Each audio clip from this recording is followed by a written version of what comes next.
Welcome sa bagong tutorial video mula sa RoboForex. Ngayon, ipapakita namin sa iyo kung paano mag-internal transfer funds gamit ang iyong mobile. Pagkatapos mag-login sa iyong members area, sundin ang mga simpleng hakbang na ito.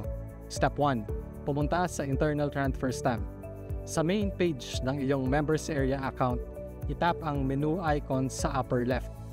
Itap ang arrows sa tabi ng Accounts tab. Pagkatapos ay itap ang My Accounts sa Account Management List. Siguraduhin na ang napili mong account ay isang real account. Itap muli ang menu icon sa upper left corner. Pagkatapos ay itap ang arrow sa tabi ng Funds tab at piliin ang Internal Transfers. Tandaan, kung ang Internal Transfers tab ay hindi naka-active, balik sa isang hakbang at siguraduhin na real account ang iyong napili at hindi demo account. Step 2. Mag-transfer ng funds. Punan ang mga sumusunod na field. Piliin ang account kung saan magagaling ang funds. Ilagay ang password ng account na ito. Piliin ang account na paglilipatan ng funds.